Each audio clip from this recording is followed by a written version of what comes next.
অসম বিধানসভাত বন্ধ হ'ল শুকুৰবৰীয়া নামাজৰ সময়। যিহেতু বিধানসভা অধিৱেশনত এইবাৰ নাথাকিল নামাজৰ বাবে কোনো সময়। নামাজৰ সময়টো এইবাৰ অধিৱেশন চলি থাকিল। যিটো শেহতীয়া যি শৰৎকালীন অধিৱেশন আছিল, সেই অধিৱেশনৰ অন্তিম দিনা এটা গুৰুত্বপূৰ্ণ সিদ্ধান্ত গ্ৰহণ কৰা হৈছিল আৰু সেই সিদ্ধান্তটো আছিল যে চলিত বিধানসভা অধিৱেশনৰ পৰা আৰু শুকুৰবৰীয়া নামাজৰ বাবে সময় নাথাকিব।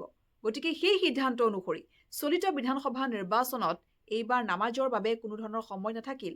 আজি যিহেতু শুকুৰবাৰ আছিল আৰু আজি শুকুৰবাৰৰ দিনটোতো নামাজৰ বাবে কোনো ধৰণৰ সময় ৰখা নহ'ল আৰু সেই সময়টো অধিৱেশন চলি থাকিল।